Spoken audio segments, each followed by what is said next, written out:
Hello friends, this is फंज education.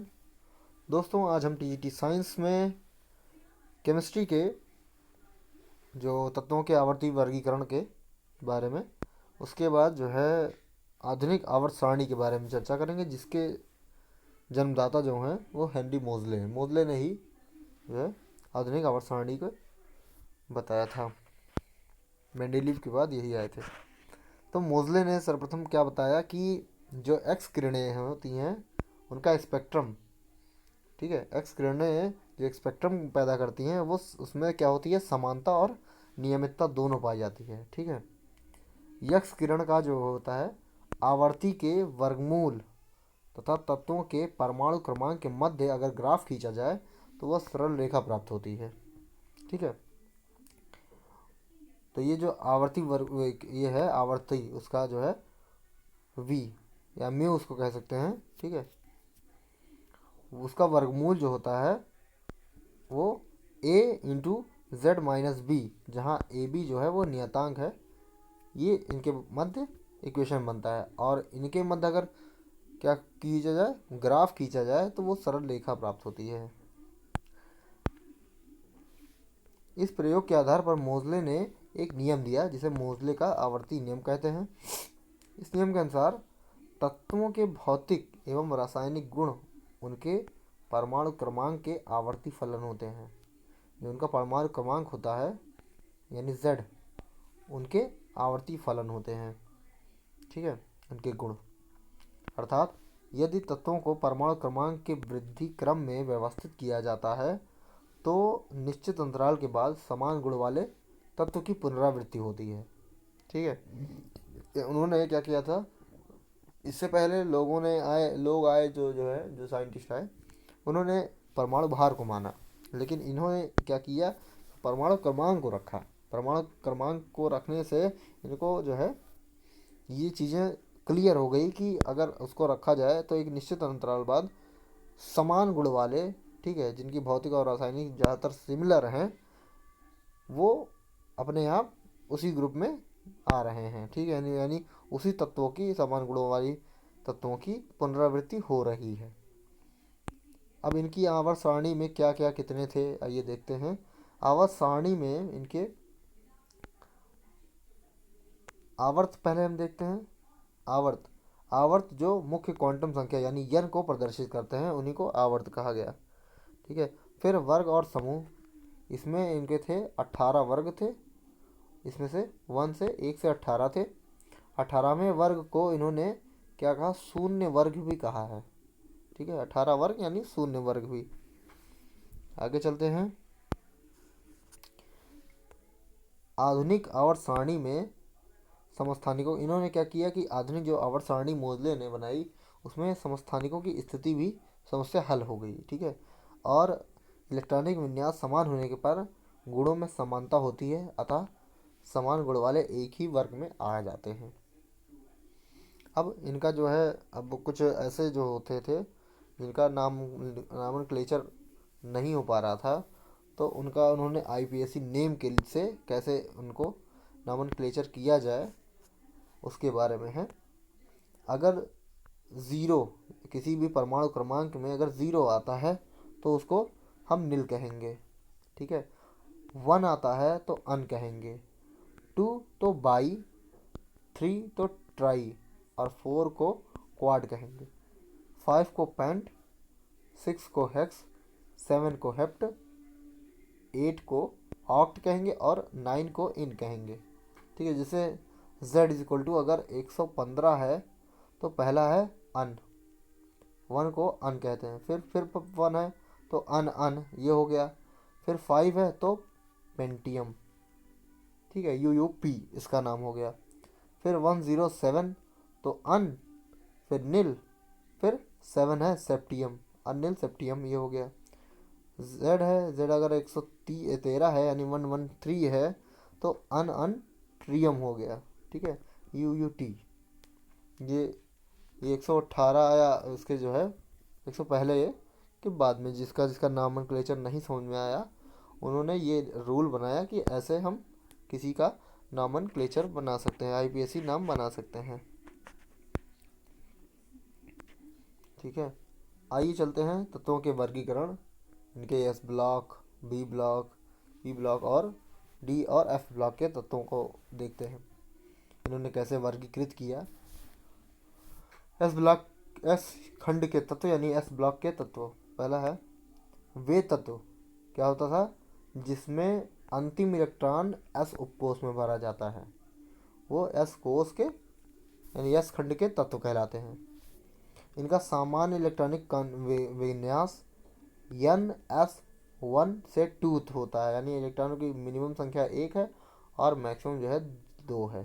ठीक है, इन्हें प्रतिनिधि तत्व कहते हैं, जो एस ब्लॉक के तत्व होते हैं उनको प्रतिनिधि तत्व भी कहते हैं। ठीक है, हाइड्रोजन को छोड़ करके सभी तत्व यस खंड के धातु तत्व होते हैं। यस, क्योंकि यस हाइड्रोजन है और अधातु और धातु दोनों में आता है, इसलिए ऑक्सीजन को छोड़ हाइड्रोजन को छोड़ करके सारे जो खंड होते हैं वो धातु होते हैं। ठीक है,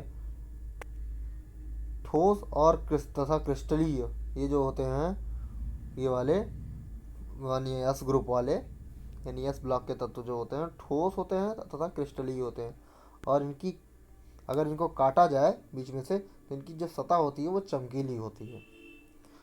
सबसे जो क्रियाशील धातु है वो एलाई है यानी लिथियम है, इसलिए इसको जो है मोम में लपेट करके रखा जाता है।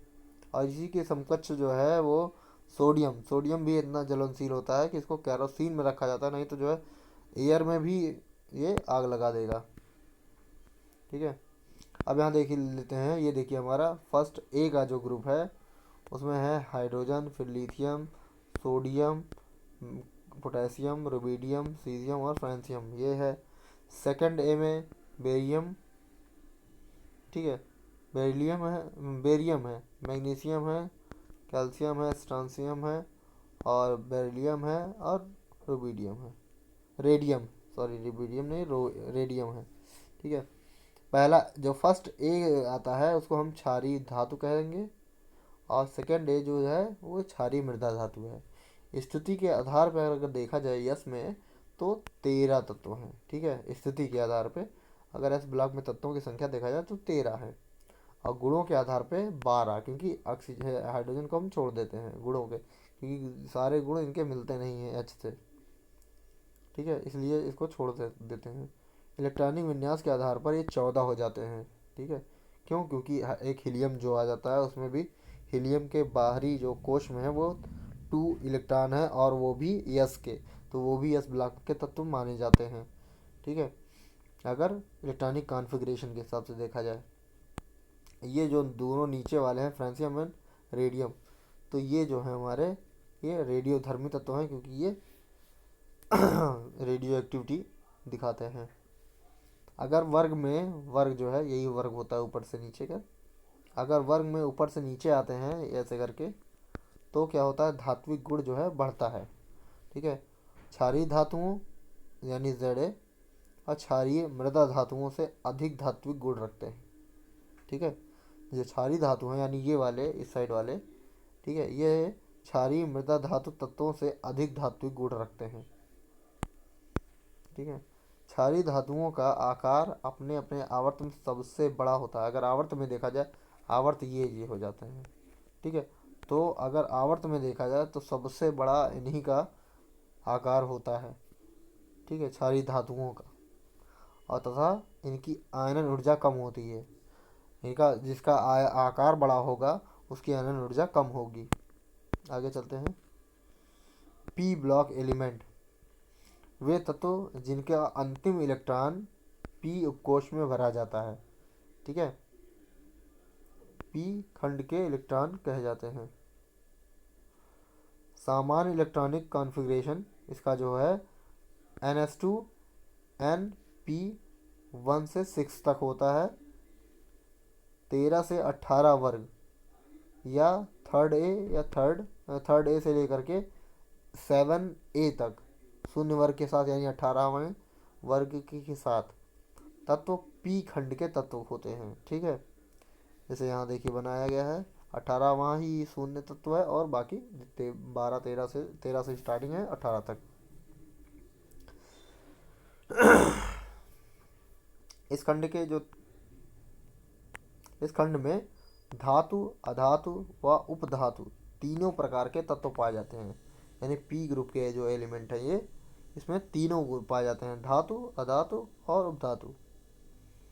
शून्य वर्ग के तत्वों को अक्रिय गैस, इसको जो है अक्रिय जो है गैसें कहे जाते हैं, क्योंकि इनका जो कोश होता है वो पूर्ण पूरित होता है, ठीक है, इसलिए ये अक्रिय हो जाते हैं। 17वें वर्ग को, यानी ये जो 17वां वर्ग है ये, इसको हम हैलोजन कहते हैं। हैलोजन तत्व कहते हैं क्योंकि ये जो क्या करते हैं, लवण बनाते हैं, साल्ट बनाते हैं। और 16वां वर्ग जो है वो हमारा कौन सा तत्व है, चालकोजन, क्योंकि ये अयस्क बनाते हैं, ठीक है, अयस्कों से बनाते हैं, इसलिए इनको चालकोजन कहते हैं 16वें वर्ग के तत्व को। डी ब्लॉक तत्व, अब आइए डी ब्लॉक के यानी डी खंड के एलिमेंट्स। वे तत्व जिनका अंतिम इलेक्ट्रॉन डी कोश या उपांत्य कोश में प्रवेश करता है, डी खंड के तत्व कहलाते हैं।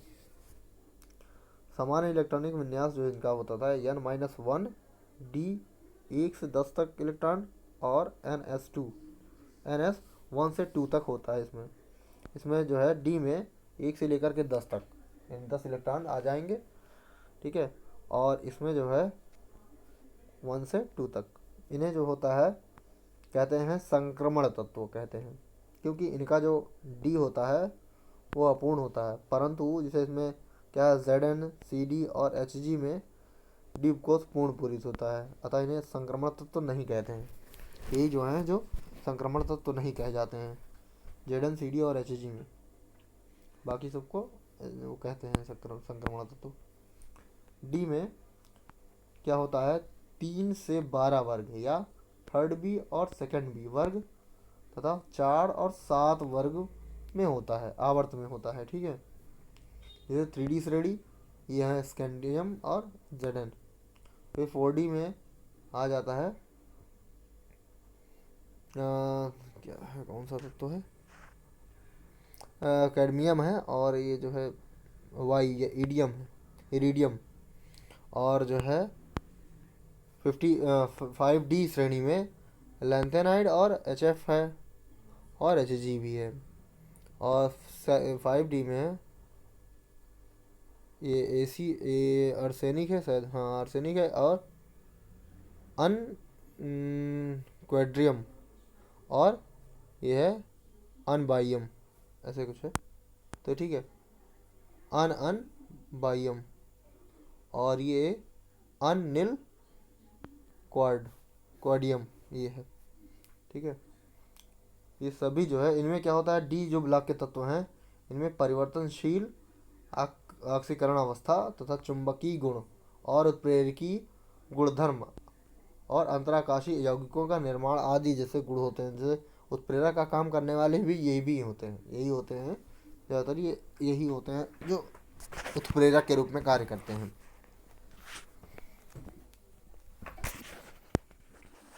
ये सभी तत्व जो होते हैं वो धातु होते हैं, ठीक है। सर्वाधिक ऑक्सीकरण संख्या जो है वो +8 तक है। आगे चलते हैं। एफ ब्लॉक के तत्व यानी एफ खंड तत्व, ये तत्व जिसमें अंतिम इलेक्ट्रॉन एफ उपकोश में या पूर्ण उपांत्य कोश में प्रवेश करता है, ये एफ खंड के तत्व कहलाते हैं। इनका जो सामान्य इलेक्ट्रॉनिक विन्यास होता है n-2 F 1 से 14 तक, n-1 D 0 से 10 तक,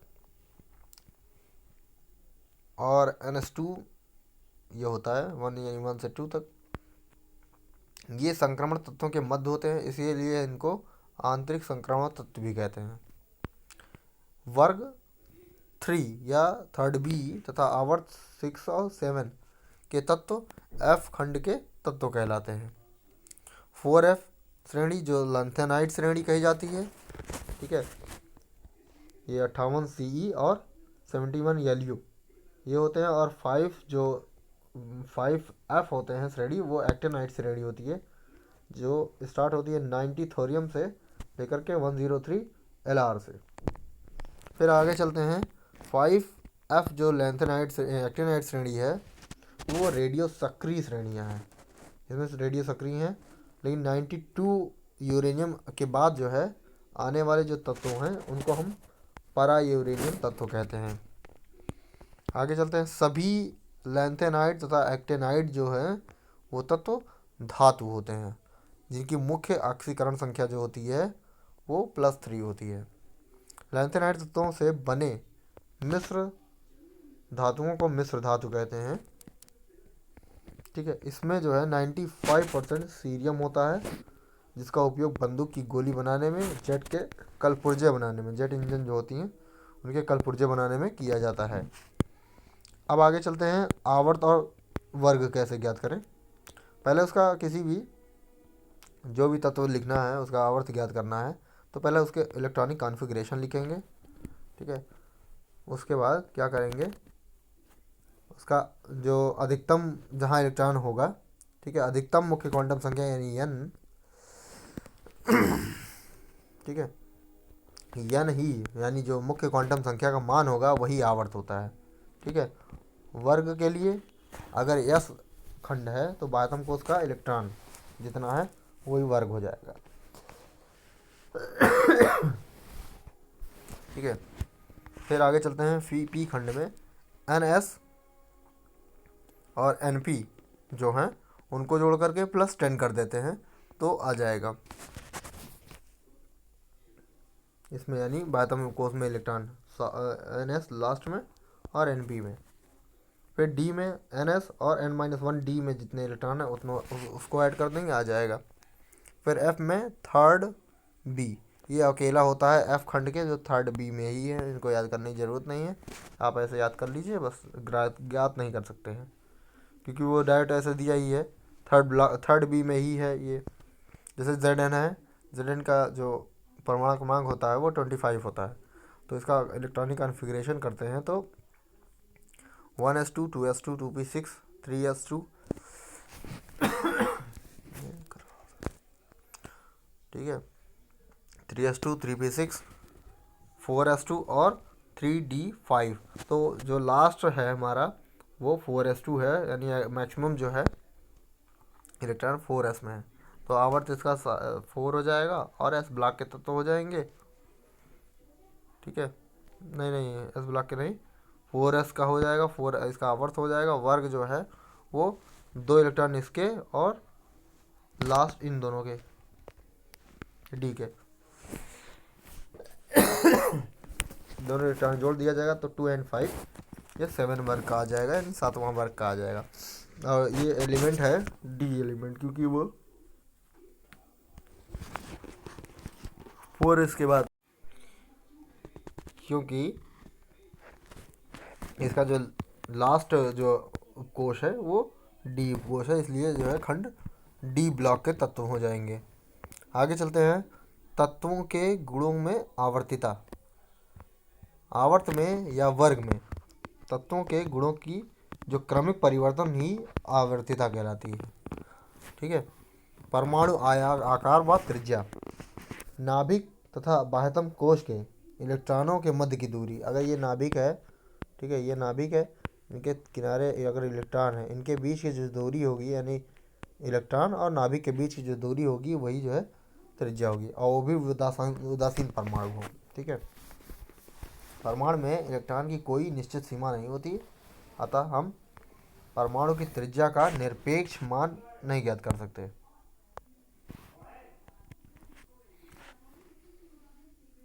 परमाणु में इलेक्ट्रॉन की कोई निश्चित सीमा नहीं होती, अतः हम परमाणु की जो त्रिज्या है उसका निरपेक्ष मान ज्ञात नहीं कर सकते हैं। आगे चलते हैं। परमाणु त्रिज्याओं के प्रकार। पहला है सहसंयोजक त्रिज्या, यानी RC। ठीक है, सहसंयोजक त्रिज्या में क्या होता है कि जो है जो परमाणु होते हैं वो एक दूसरे को से ऐसे करके बंधे होते हैं। ठीक है, तो इनका जो है इस नाभिक से दूरी और इस नाभिक से दूरी, अगर मान लेते हैं इसका R, इसका R कैसा हो जाएगा, तो हाफ खींच लेते हैं, यानी इनका हाफ, तो यही हो जाएगी इसकी अवधि दूरी, यानी त्रिज्या हो जाएगी। सहसंयोजक बंध से बंधित दो परमाणुओं के अंतर नाभिक यानी दोनों के नाभिक के बीच की दूरी का आधा सहसंयोजक त्रिज्या कहलाएगी। ठीक है। तो आर ए अगर देखा जाए यानी ए परमाणु ए है, इसकी अगर आर ए देखा जाए तो बंध लंबाई पूरे बंध लंबाई की आधी। अगर कोई भिन्न भिन्न परमाणु है तो ए माइनस बी करेंगे, तो उसकी जो लेंथ होगी d a minus b is equal to r a minus a plus r b minus 0.09, उसके बाद x a minus x b हो जाएगा, जहाँ यक्स ए की त्रिज्या है और यक्स बी बी की त्रिज्या है। ठीक है, जैसे ऐसे अगर दोनों डिफरेंट डिफरेंट हैं तो ऐसे कर लेते हैं। इसको किसने दिया था? स्टीवेंसन और समाकर समीकरण इसको कहते हैं। इस समीकरण को समाकर समीकरण और स्टीवेंसन समीकरण कहते हैं। आगे चलते हैं। दूसरी त्रिज्या धात्विक त्रिज्या यानी जो है मेटेलिक रेडियाई। अगर मेटेलिक रेडियाई में क्या होता है, ये जो है इतने थोड़ा दूरी पे करते हैं। ठीक है, सहसंयोजन टाइप का नहीं होता है, इसमें थोड़ा दूर दूर पे रहते हैं। तो ये क्या होता है, क्रिस्टल में उपस्थित दो धातु परमाणुओं के अंतर्नाभिकों के मध्य की दूरी का आधा धात्विक त्रिज्या कहलाती है। यानी इन इन दोनों के अगर आर आर है पूरे मिला करके तो r/2 हो जाएगी। ठीक है। फिर वांडरवाल त्रिज्या, अक्रिय गैसों के परमाणुओं, अक्रिय गैस जो गैस होते हैं वांडरवाल उन्हीं में रहता है, तो वो थोड़ा थोड़ा दूर दूर पर रहते हैं। तो अगर अक्रिय गैसों के दो परमाणुओं के अंतर नाभिकों की मध्य की दूरी का आधा कर दिया जाए तो वांडरवाल त्रिज्या कहलाएगी। ये तो इसको हम कह सकते हैं कि आरसी जो होती है, ठीक है, सात संयोजन जो त्रिज्या होती है वो कम होती है किससे? धात्विक त्रिज्या से, और वो कम होती है वांडरवाल त्रिज्या से, क्योंकि ये जो है इसमें अणु दूर दूर होते हैं वांडर वाले में, और इसमें धात्विक वाले में नज़दीक थोड़ा होते हैं। फिर इसमें क्या होते हैं और नज़दीक होते हैं, तो इस वजह से ये त्रिज्या ज़्यादा बड़ी होगी। आगे चलते हैं। आयनिक त्रिज्या, किसी आयन ऋणायन या धनायन की त्रिज्या को आयनिक त्रिज्या कहते हैं। तो अगर देखा जाए कोई भी, ये मान लिया कोई तत्व है, ठीक है, इसमें ये न्यूक्लियस हो जाएगा, यहाँ तत्व है, यहाँ एक इलेक्ट्रॉन था, इस वाले में भी एक इलेक्ट्रॉन है, मान लो इसमें दो इलेक्ट्रॉन है, इसमें भी दो इलेक्ट्रॉन है, या एक इसमें एक इलेक्ट्रॉन है। ठीक है, अब इलेक्ट्रॉन इसको हटा देगा तो ये कक्षा ख़त्म हो जाएगी, तो रेडियाई कितनी हो जाएगी? छोटी हो जाएगी। ठीक है, जो आयनिक त्रिज्या हो जाएगी क्योंकि छोटी हो जाएगी, तो इससे क्या होगा, आयन निकलने के बाद, तो अगर धनायन होता है तो उसकी रेडियाई कम, किससे? प्राइमरी जो अणु था उसका। अब ऋणायन हो जाता है तो एक इलेक्ट्रॉन और आ जाता है तो उसकी त्रिज्या बढ़ जाएगी। ठीक है, तो इसलिए ये चीज़ यही सही है। आगे चलते हैं। परमाणु में धनायन बनने पर क्या होता है? त्रिज्या में कमी होती है, जबकि ऋणायन बनने पर त्रिज्या में वृद्धि हो जाती है। अर्थात धनायन का आकार संगत परमाणु से, जो पहले था धनायन बनाने से पहले, संगत परमाणु से छोटा, जबकि ऋणायन का आकार संगत परमाणु से बड़ा हो जाता है। जैसे केस देखते हैं, जैसे सोडियम का है, सोडियम का इसमें इलेक्ट्रॉन है 2 8 और 1, जब एक इलेक्ट्रॉन निकल जाएगा तो आ जाएगा 2 8, यानी अभी 3 कोष बने थे तो यहाँ 2 ही कोष बचे। तो इसमें जो है, इसमें है प्रोटॉन की संख्या 11, इलेक्ट्रॉन की संख्या 11, इसमें क्या होगा, इलेक्ट्रॉन इलेक्ट्रॉन प्रतिकर्षण अधिक होगा तो आकार अधिक होगा। ठीक है, और इसमें क्या होगा, प्रोटॉन 11 हो जाएगा, इलेक्ट्रॉन एक कम हो जाएगा, तो प्रतिकर्षण जो होगा वो कम होगा, इसलिए आकार जो है वो कम हो जाएगा। आगे चलते हैं। धनायन बनने पर कोषों की संख्या में कमी होती है। ठीक है, जब धनायन बनता है तो कोषों की संख्या कमी होती है, जिससे क्या होता है, आकार में कमी आ जाती है। आगे चलते हैं। केस नंबर सेकंड, जैसे सोडियम कैल्शियम सॉरी क्लोरीन है, क्लोरीन जब ऋणावेश बनाता है तो उसकी रेडियाई बढ़ जाती है।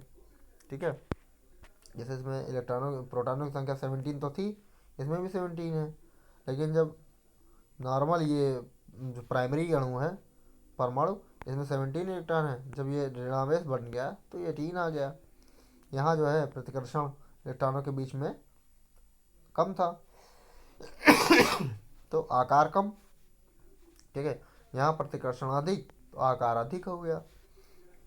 ऋणावेश का आवेश बढ़ने पर आकार बढ़ता है। ठीक है, और धनायन पर आवेश बढ़ने पर आकार घटता है।